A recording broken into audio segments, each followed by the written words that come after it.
Jesu Kristu inkosi. Jesu Kristu inkosi. Haleluya. Amen. Haleluya. Amen. Ngaze sikuyinoma noma umthetho usimoma la kuyivezelele ukuthi indawo bazalwane ingajwayeleki egameni likaJesu. Iwona msebenzi iwona wodwa ongeke uzusho experience. Haleluya. Amen. Lokho-ke sembonga uNkulunkulu wethu elisizwe lenkosi yena ngapheli mandla. Egameni likaJesu nami bazalwane akulula kodwa ngiyamthemba onamandla phezu kwezimo zonke egameni likaJesu. Haleluya. Yilo bazalwane izwi ku-Exodus chapter 33 kodwa-ke mina kakhulu verse 16b amandla okwazi. Haleluya. Haleluya. Hosea 4 verse 6 wakhona abantu bami babhujiswa kuswela ulwazi. Haleluya. Exodus 33 verse 16 ubhiwa wakhona uthi angalokhu yini ukuthi uhamba nathi ukuze sahlukaniswe mina nabantu bakho nabanye abantu abasebusweni bomhlaba na. Haleluya. Akungalokhu yini ukuthi uhamba nathi ukuze sahlukaniswe mina nabantu bakho nabanye abantu abasebusweni bomhlaba na. Ngicela ukuba umnikazi omncane sikhulekele phakathi.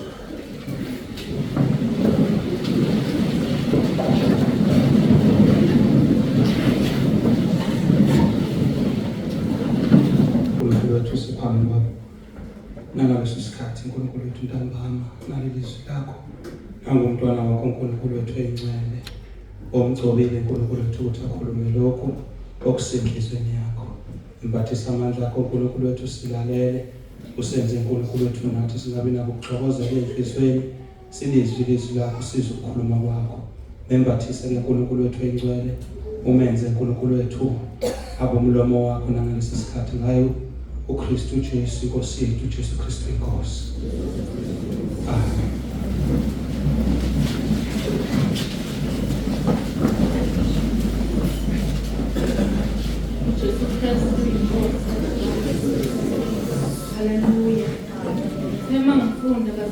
kwahlala kakhulu kimi amandla okwazi noma amandla olwazi. Uma sifunda uJohn chapter 10 kunevesi elithi isela lizingangabweba naphaka nakubhubhisa. Haleluya. Bese uJesu kodwa mina ngizile ukuba nibe nokuphila futhi nibe nako ukuchithika. Kuvuke lelizwi ukuthi akunqeni ukuthi isela lintshontshe umuntu esekhona endlini. Haleluya. Akunqeni ukuthi ivangeli sembuliwe noma uJesu sewumazile noma seshunyeliwe izwi kwawahlukaniselwa okubi nokuhle kodwa fika omuba ntshontshe ulwazi. Haleluya. Kodwa sizwe Moses la uthi ngenxa yinto kuba Nkosi wena unathi. Ukuba nathi kwakho uNkulunkulu kwenza ukuthi sahlukaniswe noma sibe abantu abangafani nabantu abaphila kulelizwe. Haleluya. Ngizema ngifunda lelizwi ngathi bekungenzeka asibone hlukile kodwa bese ngaqondi ukuthi kungenxa yokuba uNkulunkulu enabo. Haleluya. Kodwa amandla okwazi amenza angavumi ukunyakaza uNkulunkulu engasekho. Haleluya. Nokuthi nxa ebheka ekuhambo lwakhe athi mayebheka abangaphandle ababuthi sahlukanisiwe sifani kodwa nganga amandla ami anganga ukuqonda kwami kodwa kungenxa yomuntu engihamba naye. Haleluya. Uthi uDavide ku-2 Samuel chapter 5 uma efuna ukuya empini uyabuza kuNkulunkulu noma naye ngoqondayo ukuthi mina ngingedwa ngiwumuntu phaqa njengabo bonke. Uthi Nkosi nginyuke yini ukuya kwahlasela amaFilisti ungabe uzokuba nami yini. Haleluya. Ngoba kunamandla ekutheni umntwana kaNkulunkulu la ekhona abe noNkulunkulu ngoba nguye ophamandla. Haleluya. Lisizwi lenkosi bayithatha kuNkulunkulu instruction ukuthi khuphuka ngizokuba nawe. Uma senyukile uDavide yohlasela amaFilisti uma kufanele aphindele akahambi nge-experience ukuthi ngenganyuka uNkulunkulu engivumelile ubuye nenkosini uthi ngikhuphuke nanamuhla iyajika i-instruction. Haleluya. Angangoba wena Nkosi unathini ukuze sahluke kubona. Haleluya. Lisizwi lenkosi kuDavide oseke wanyuka uthi namhlanje gwegwesa uhambe ngasemathinjolweni uyonyakaza mawusuzwa isihloko zamathinjolo sihoshoza ngenxa yokuthi uNkulunkulu akafani nayizolo. Yize uNkulunkulu wayizolo ungaguquki kodwa akafani nayizolo. Haleluya. Asikwazi ukumkrema, asikwazi ukuhamba ngokuthi kuyakwenzeka kodwa dinga i-connection umzuzu nomzuzu noNkulunkulu ukuze ukwazi ukumuzwa. Haleluya. Angangoba yini wena uNkulunkulu unathi ukuze thina sahlukaniswe mina nabantu bakho ngahlukanisiwe kubantu abaphila kulo mhlaba. Angihlukanisiwe ngamandla ami, angihlukanisiwe ngokuqonda kwami kodwa ingona Nkosi unathi. Haleluya. Uthi uMshumayeli ngimlandelile umfundisi uNjali uthi khumbulani izivunulo zenu. Haleluya. Okuyona nto eyenza ikholwa lihlukane noNkulunkulu omunye agqoka umina. Uyisivunulo naye omunye agqoka isibongo ukuthi sisesibongweni mina sakithi siyaziwa ukuthi mina intombi zakwamthakana athintwa kodwa namhlanje uthi uNkulunkulu khulumula izivunulo zakho ukuze ngihambe nawe bese uhambe uhlukanisiwe kubantu bakulelizwe. Haleluya. Haleluya. Alisizwe uMoses mayesekhuluma kuDeuteronomy chapter 32 verse 31 32 31 egameni likaJesu amandla okuhamba noNkulunkulu. Haleluya. Jesu Kristu Inkosi.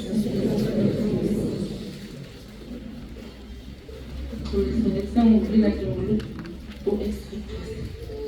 uDeuteronomy, bazalwane, inamandla indaba kumazi uNkulunkulu omkhonzayo. Egameni likaJesu. Iyaye ingithinte njalo indaba yokuthi uNkulunkulu akayenzanga indawo especial athi uzobeka kuye abantwana bakaNkulunkulu. Kodwa ubabeke phakathi kwabezizwe ukuze ukunqoba kukaNkulunkulu kubonakala ukuthi unqobe ukubo. Haleluya. Uthi uDeuteronomy yena uMoses lapha kuDeuteronomy 32 uverse 31 uthi ngokuba idwala labo alinjengedwala lethu nezitha zethu ziyabona. Haleluya. Nezitha zethu ziyabona lokho ukuthi lethi idwala alinjengedwala labo. Idwala lethu lisahlukanisile, asangafana nabantu abaphila kulelizwe ngenxa yokuba lethi idwala aliguquki. Haleluya. Nabakhonza uNkulunkulu bamele ukuhlala bekuye bengaguquki egameni likaJesu. Ngiyakuthanda bazalwane la lithi khona nezitha zethu ziyabona. Haleluya. Sikhonza uNkulunkulu owaziwa yithi esimkhonzayo aze aziwe abangamkhonzi. Haleluya. uNkulunkulu esimkhonzayo elisizwe lenkosi igama lakhe linikwa amandla phezulu ezulwini emhlabeni nangaphansi komhlaba. Ngiyilelele njalo indaba yegama likaJesu ukuthi noma phela sihlangene khona uyothola kuliswe egameni likaJesu. Haleluya. Indaba idwala labo anjengedwala lethu nezitha zethu ziyabona. Zikubona kanjani? Uma simfunda uFirst Samuel chapter 4 kunendawo la khona uNkulunkulu ededela isizwe sakwa-Israyeli ukuba sinqotshwe amaFilisti. IBhayibheli uma amaFilisti esenqobile ayakhumbula ama-Israyeli ukuthi kunomphongolo sivumelwane elithi iBhayibheli wawuhleli eShilo okuyindawo la ababehlanganyela khona uma beyokhuleka noma bayofuna ukuhlangana noNkulunkulu. Uma sebenquma enhlizweni yabo sebenqotshiwe baze sikhuphukeni siye eShilo uyothatha umphongolo sivumelwane siwulethe ekhanda lama-Israyeli sihlale nawo hlezi usinqobele. Ngithanda kakhulu leli verse elithi umphongolo kaNkulunkulu ufika ekhanda lamaHebheru. Lithi iBhayibheli akhamunuka amaHebheru ngokukhamunuka okukhulu okwaduma umhlaba wonke aqhaqhazela amaFilisti esenqobile. Ngoba idwala lethu anjengedwala labo. Ngisho izitha zethu ziyabona lethi idwala. Haleluya. Lithi iBhayibheli ukufika umphongolo ethuthumela amaFilisti ashayisana ngamakhanda athi maye kithi ngoba kade kwaba khona okunje ukhuluma kade kubukeka ngathi banqobile kodwa banqobe beqonda ukuthi sinqobe esinye isizwe esinedwala elingafani lethi idwala. Haleluya. Lethi iBhayibheli baya kubaprofethi babo babuza ukuthi siyokwenze njani ngoba siyamazi uNkulunkulu walaba bantu. uNkulunkulu wahlupha baseGibhithe ngezifo eziningi. Idwala lethu anjengedwala labo. Kodwa kusemqoka ukuhamba sazi ngoba ukwazi akusihlukanisa nedwala. Kodwa besizodedela ukwazi kunezimo esizozivumela ukuthi sizoshaya ukukholwa kwethu bese idwala lethu kuba ngathi liyafana namanye amadwala kanti idwala lethu anjengedwala labo.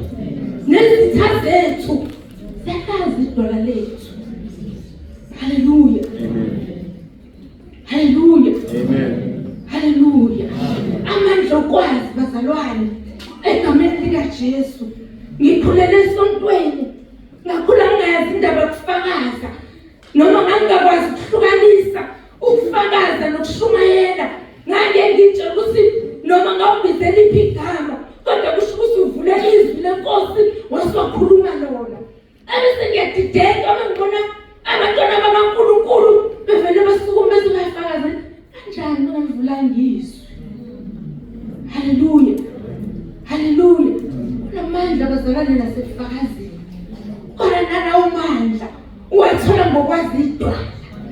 Ngokufakazi kuvuka ngokuthi uhlale edwaleni. Haleluya. Ungekaziseki nakulo. Ngenxa kuba wena uzomqonda uNkulunkulu omkhonzayo. uNkulunkulu efika kumuntu nomuntu akasho ukuthi ngizofika endlini ngizamphule kuyo yonke indlu kodwa kumele ukuthi ekhaya kwaZulu lakhona isiZulu afike kuwena wedwa akhulumizwe kuwena wedwa avuleke amehlo kuwena wedwa ebese kubiza ukuthi wena wedwa uqonde okutholile egameni likaJesu. Haleluya. Uma wena uzokwazi ilaqala khona ufakazi. Uma seqalile ufakazi ila khona bezobona nabangamazi uNkulunkulu baqale basho akathintwa nguNkulunkulu wakhe. Baqale bafakaze bathibele idwala labo njengedwala lethu. Haleluya. Jesu Kristu inkosi bazalwane. Ngimthanda uNkulunkulu ngoba akabuzi ukuthi wena awukade uhlaleleni. Akasho ukuthi wena uvelaphi.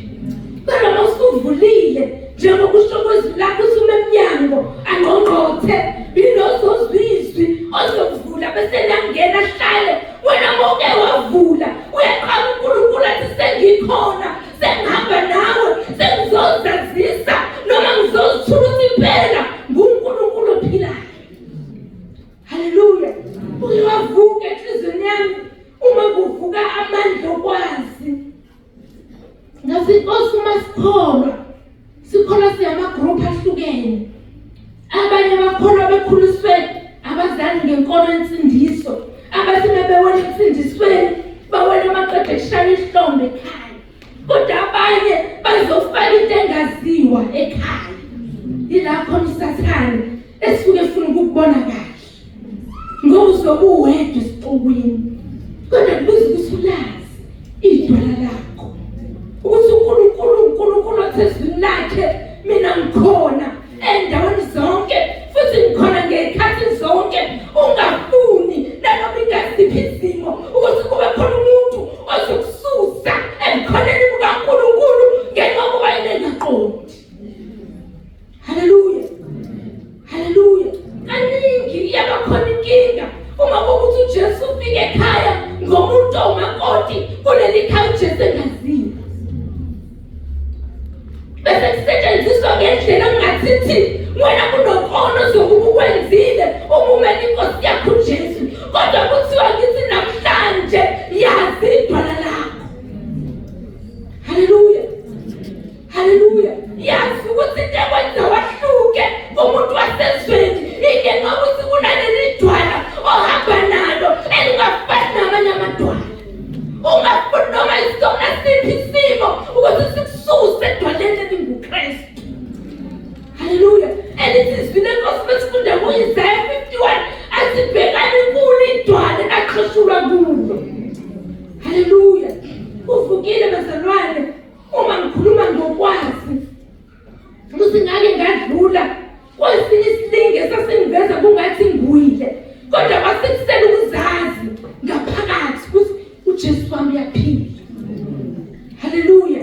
Ngenxa yesimo sokukhonza ube wedwa emndenini ngoba ngazi ukuthi angazi noma uNkulunkulu wangivumela ukuthi ake ngishayiphe noma isitha esathi ake ngiyizwe lento ayishoyo ukuthi uzokwazi ukuma ngayo. Wasethi immediately uthi wazana nenkosi uJesu ngizothatha lo hleli naye ebese ujikelwa umndeni ushaye ngonyawo phansi uthi la ekhaya liyazi. Haleluya. Ngiyamazi uNkulunkulu bazalwane. Ngimazi isimo sesikhambene nawe. Okwafika enhlizweni yami kwaba ukuthi umenzila ngiyithatha angizoyithatha njengabantu bezwe ngoba nginento sengiyazi nengiyiqonda. Kodwa mina ngizoyithatha bese ngithi ngibethe ingubo njenganomuntu obethe ingubo. Uma ngikwenza lokho ngakwenza ngokukholwa. Nangingaqondi ukuthi uma kuthiwa umuntu uzilisiwe uchaza ukuthi ugqokiswa njengomntwana. Engathi mangiyigqoka ngayigqoka namazwi athi uzombatha kanje unyaka wonke ukuze kuphele kuya kule nkonzo yakhe esangene. Ngaphendula ngaphakathi idwala labo anjengedwala lethu.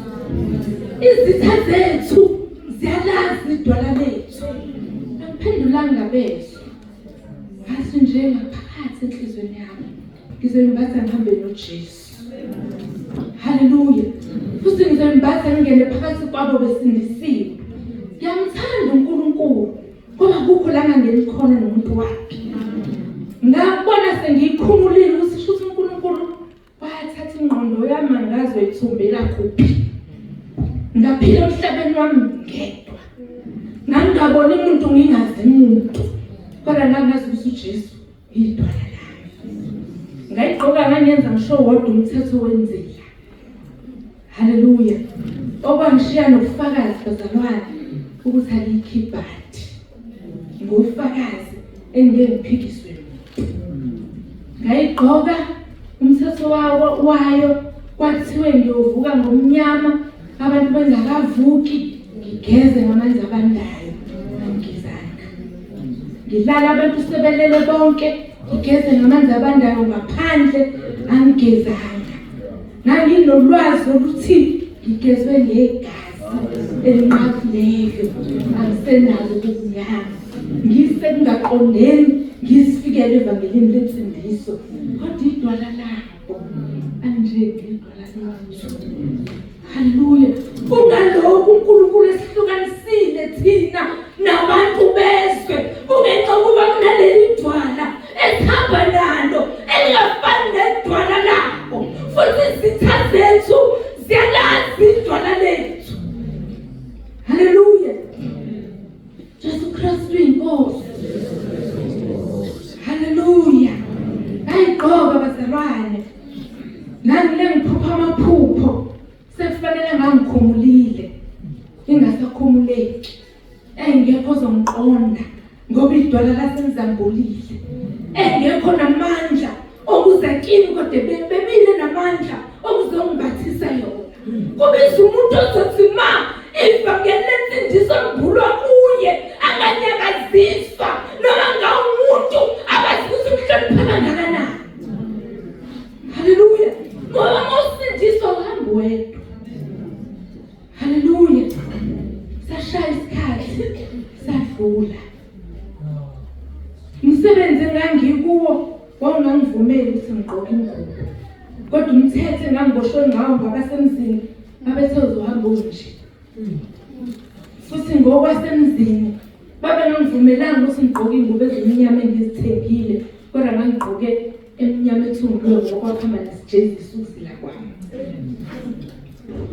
Idwala labo anjengedwala lethu. Nezitha zethu ziyayibona. Sadlula isikhathi. Ngabizwa emsebenzini. Kwathiwa fanele endaweni thile ngeke ukwazi ukuhamba unjena uyofanele ugqoke ingubo efanelekile ngoba ngeke imukeleke. Ngahamba ngaya kubaba ongizalayo. Nginobaba masayidi omabili. Ngasibaba ngesimo. Basho ukhona ukuthi bazongikhumula inyanga idlulile kuthule. Basimeyofika ekhaya emzini ubaba wanqoma okwesibili bangasho ukuthi kwenze njani. Phinde afika idate esibili kophinde wathula. Uthula sengibabonile ngephupho. Behlangene bebuzana. Ubani uyitshela. Ngakho ngcono besamiyeka wenza ngendlela yakhe. Haleluya.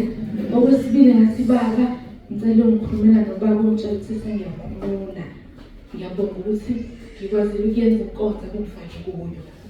Haleluya.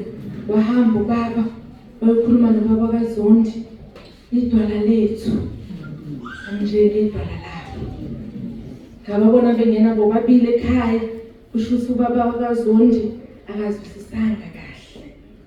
Wangipha amandla owayesephila ekimi.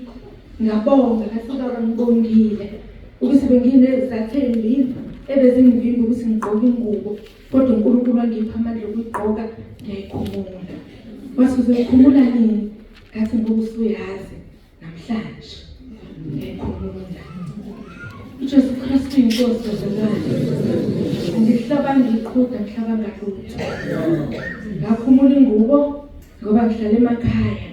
Ngaphansi emgodini wezibi, ngaphansi umentshisi. Ngagqoka ingubo zami. Haleluya. Dwala labo anjengedwala lethu. Izitha zethu ziyalazi idwala lethu. Afika amazwi aqonda ngqo kimi. One, uzophela umsebenzi ngoba unebhathi. Okay, sibe ngembuzi.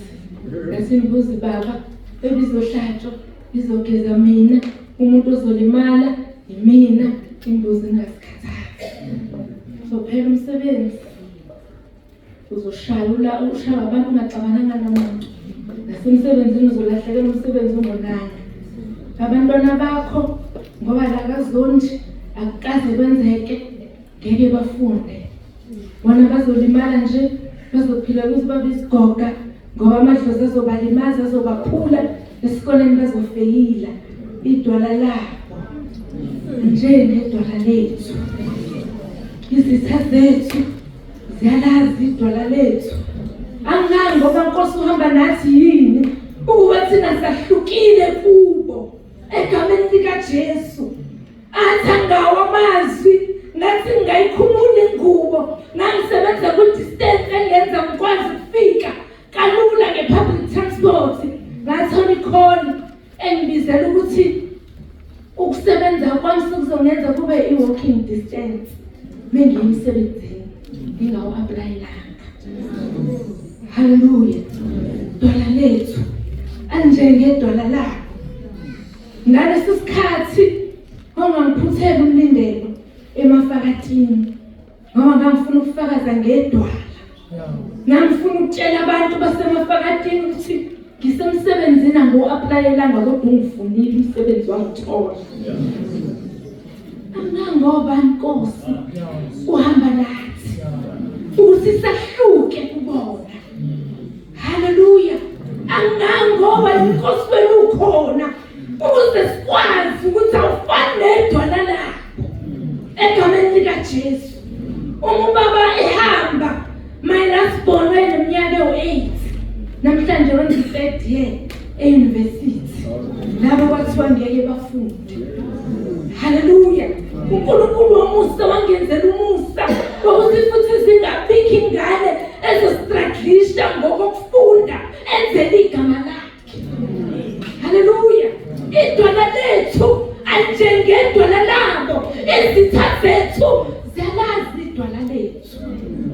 Namhlanje abazalwane angiyakaziswa egameni likaJesu. Uma ngifika angibeki lutho kwami amahlombe ngoba ingonyama yomndeni kaJuda seyangqobeka egameni likaJesu. Okusemqoka abazalwane, uma silwiswa ngezinto esingafanele sizenze, kufika la khona ephela wakhe amandla ungamfihli uJesu. Abathi bekwenzisa kodwa uJesu yena umvezile. Ngalesikhathi umveza wenza ukuthi naye asukume abe nawe kuleso simo. Egameni likaJesu athi angaba nawe uma sikangcono kunayizolo, nabe bemelene nawe baphinde bamazi. Haleluya. Kodwa kubele sikwenze ukuhluka kubona. Haleluya. Ekumele kwenzeke ukuthi uNkulunkulu esihamba naye azeke bengabamvumi. Haleluya. Izizwi lenkosi nabangikwazayo uJesu bayomvuma. Haleluya. Nabakuthwesa imithwalo ngenxa kaKristu Jesu, uma uzobekezela kuye bazomvuma. Nabaphambene nenkolo yakho ngenxa yokuba bona beswele ulwazi, ngoba bazalwane abazi abaqondi. Nathi siphilile engasindisweni nangingazi. Ngangeke ngithi umuntu umekholwe kade ehlabela amadlozi kungenxa yokuba idlozi lakhe lilele. Angazi. kodwa ukuze bazi ngithi noma bengingenise impela ungene noJesu futhi umvembaneze kubo ngenxa kaJesu angikwenzi lokho uyothi ungakwenza ahambe nawe abe ukhanya endleleni yakho. Ngase mengifika emsebenzini wami omusha engingawu-aplayelanga sasiwu-2 esasifika uma sesisenzisa i-orientation bese umphathi aqale ngami. Ngiyajabula ukuthi usekhaliswe owayeuphathi ngaleso sikhathi athi uzosebenzaphi wadinga ukuthi ngisi-allocate idwala lethu anjengedwala labo ngoba ngangisaba amandla omphathi ngathi indawo ngifamile kuyo nengiyithandayo nansi angasaba ukuthi hayi ngizosebenza endaweni ethile kwase ngangiqashwa nayo sona ngizosebenza endaweni ethile ngazibeka idwala lethu bazalwane anjengedwala labo. Izitha zethu ziyalazi idwala lethu. Haleluya. UMoses akungani ngoba inkosi wena unathi okuyona nto yenza ukuthi sahluke kubo ngenxa ukuthi wena nkosi unathi ngengizwe nangihamba khona bese siyayazi insindiso kodwa yeke bezuthi nzima kakhulu kodwa ngenxa yokuba uJesu nathi thina sizwe kulula egameni likaJesu. Bese abantu kodwa uphila kanjani kulesi sikhathi sanamhlanje wena uhamba nje abantu kuyinsuku zokugcina kuyinsuku zokuzithanda kodwa sihamba naye usipha amandla ukuthi senze intando yakhe njengokuthi okwezwi lakhe beze babone. Haleluya. Idwala lethu anjengedwala labo. Izitha zethu ziyalazi idwala lethu. Isibhebheli lapha kuSamuel nangikhothe khona ngashiya izizwi lenkosi bathuthumela ungabeze uqhamuka kuka-Israyeli ngoba beqonda uNkulunkulu abasoseva u-Israyeli ukuthi uNkulunkulu wakwashiya iGibhithe ngohlobo lonke lezifo. Haleluya. uNkulunkulu esimkhonzayo uthi namhlanje uma sehlelwe izimo asithuthumele siqhamuluke kuye ngokusihlambulula ukuze izitha zethu zinqotshwe. Haleluya. Isibhebheli kuya noSamuel wahamba kwaze bathatha umphongolo sivumelana sikaNkulunkulu bambeka noNkulunkulu wakudagoni. Haleluya. Idwala lethu anjengedwala labo. Izizwi lenkosi akuseke kube nandaba ukuthi umphongolo kaNkulunkulu yiwo ofikile kodwa kwabonakala udagoni wengubuso. Haleluya. Ngoba la kunoNkulunkulu kunomandla ozovela. Haleluya. Kwaze kwafika ukuthi abaFilisti waqonda ukuthi nalo inkinga noma sebeqondile kubangalula bathi sobuyisela kanjani. Haleluya.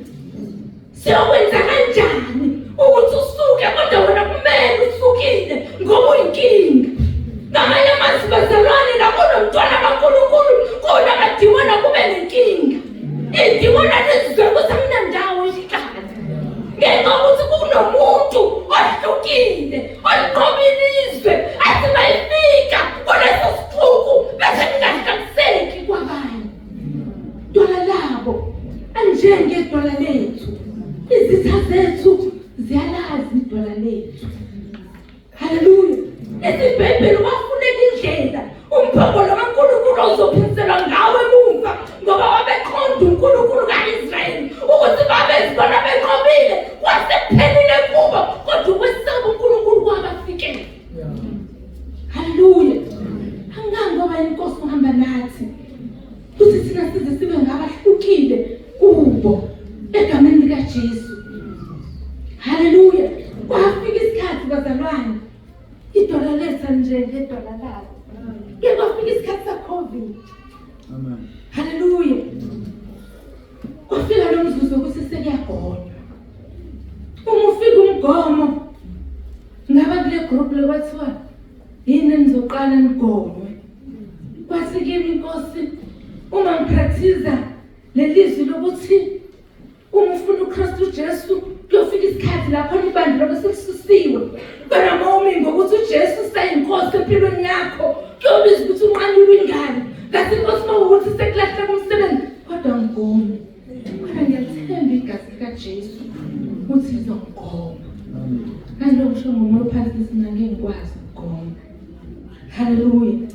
ngagcina sengicela kumphathi ngathi mphathi imone pressure cela ungidlulisele baphathi bakho idwala lethu anjengedwala lakho ngagcina ngihleli bezalwane phakathi kwabo ngingagomile haleluya idwala lethu anjengedwala lakho kodwa kusemqoka unganyakaziseki kokwaziwa uwe ngoba uNkulunkulu umbulele wena haleluya ukuthi ungasuki kulo uNkulunkulu akhulume kuwe lisizwi lenkosi uNkulunkulu silwele izipho esizaziyo nezipho esingazazi ngiyamsaba bezalwane uNkulunkulu uma ngifika kule ndaba kuye kufike la khona ngithi uNkulunkulu angimazi usubani ngibheke ngithi kube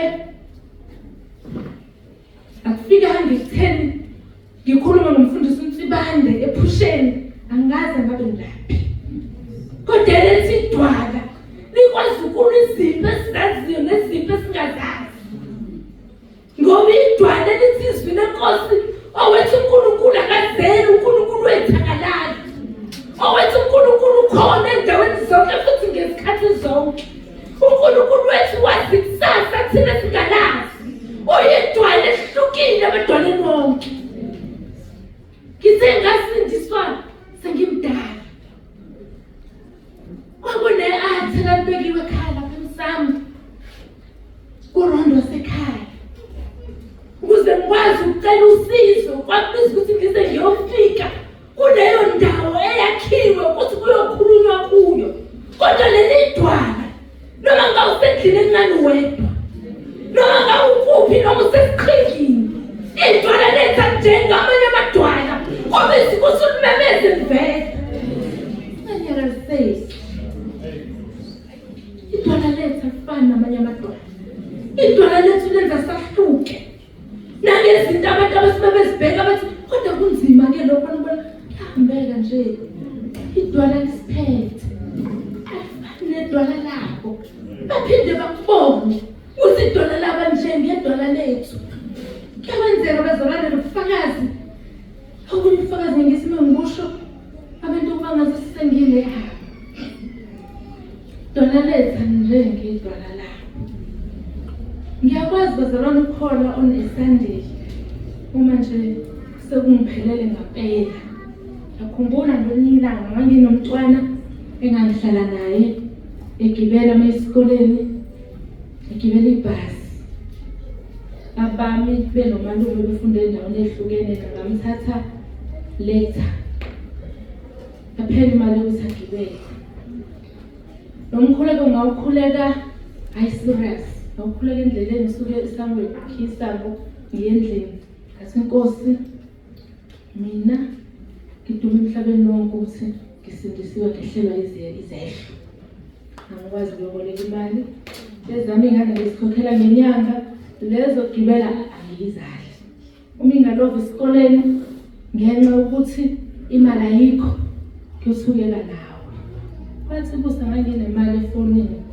angabazi ukuthi angabe ngizoyithola sengiholile on a Sunday ngifika ngikhipha imali before ngoyikhipha ngabuza kokholiki ngabe niholile bese hayibo Sunday namhlanje kathi bhekane ngiholile kwathi wona phela usindise idwala lenu bazalwane anjengedwala labo futhi izitha zethu ziyalazi idwala lethu ngangayilindele impendulo engayithola kwathi uNkulunkulu akafani nathi egameni likaJesu ngathi uma ngiyofika imali ngiyitholile ngiholile 3 times ngihola on a Sunday egameni likaJesu idwala lethu njengedwala labo idwala lethu libizwa ukuthi hlala kahle nalo wazane nalo ukhulume nalo le experience nje manje ngedwala anjengedwala labo haleluya uJesu uyaphila bazalwane inhliziyo yami yakibe buhlungu uma umzalwane sihamba naye yazi bazalwane impilo yokusindiswa wedwa ushadile uma kodwa ngimthola sembethe ithawula kuyaba lento ebuhlungu nedabukayo shuthi akakalazi kahle idwala haleluya futhi enhliziyweni yami kuyake kusho ukuthi angeke ukwazi ukunqoba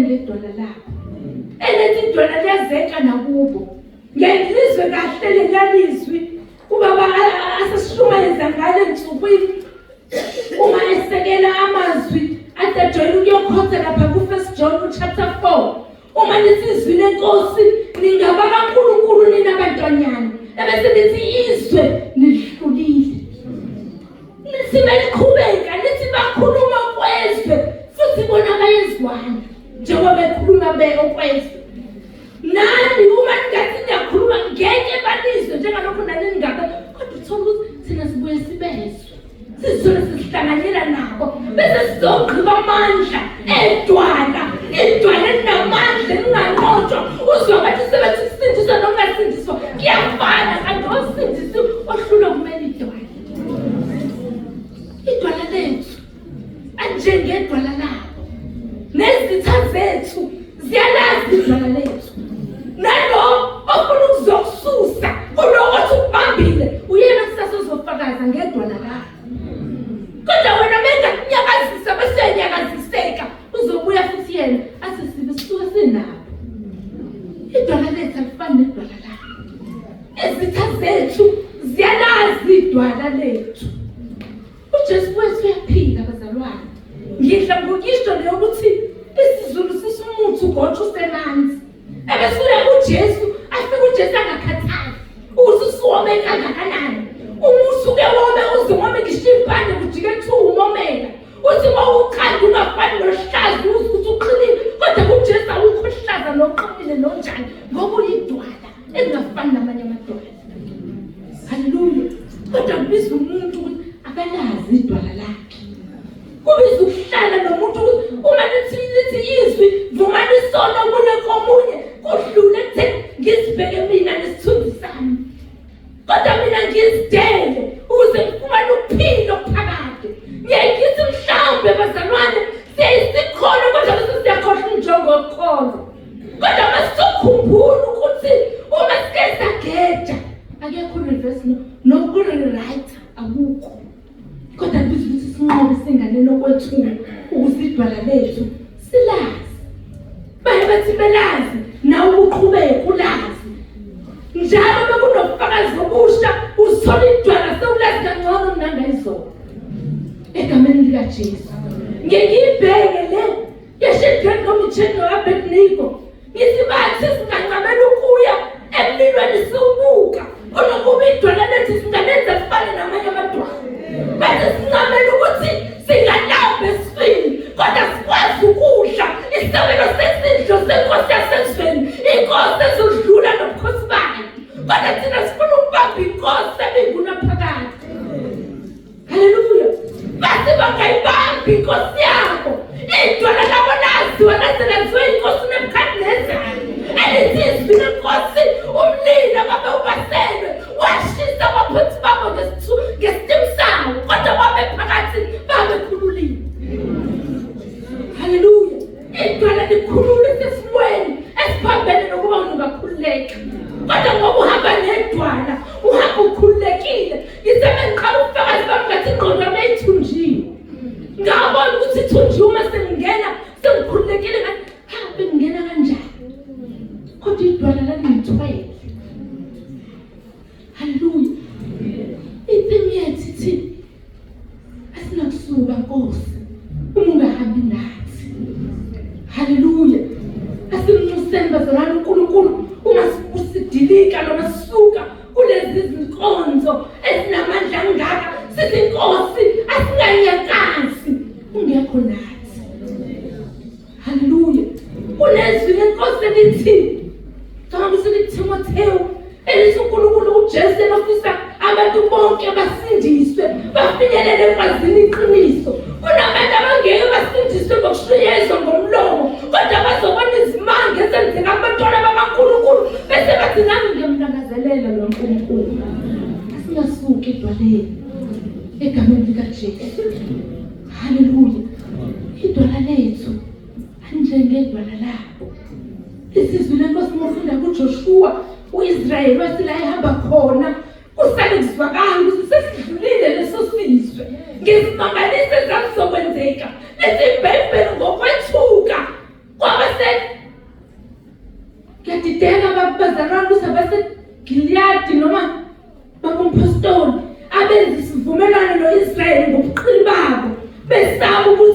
uma singazenzi abesizwe kanye nabo hleze nathi uNkulunkulu akasibhubhise ngenxa yokuba idwala lika-Israyeli basebenzi beliqonda bazi ukuthi ukuthintana no-Israyeli kuwuthinta uNkulunkulu uqobo. Haleluya.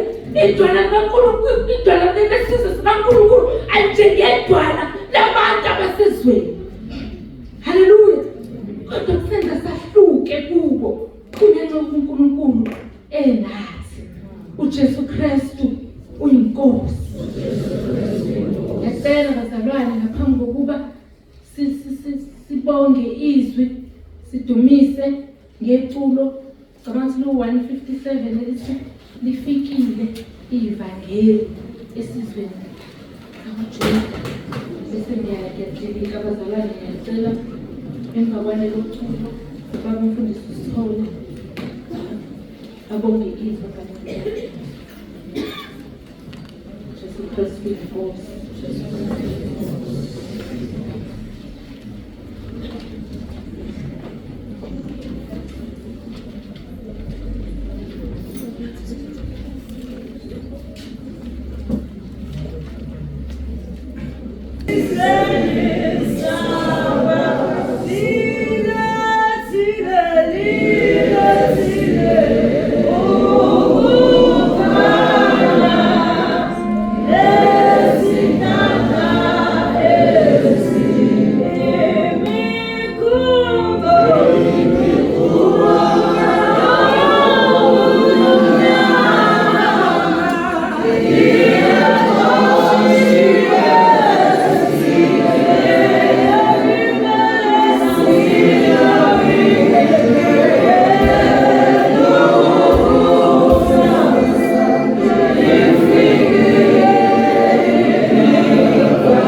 Siyabonga Baba.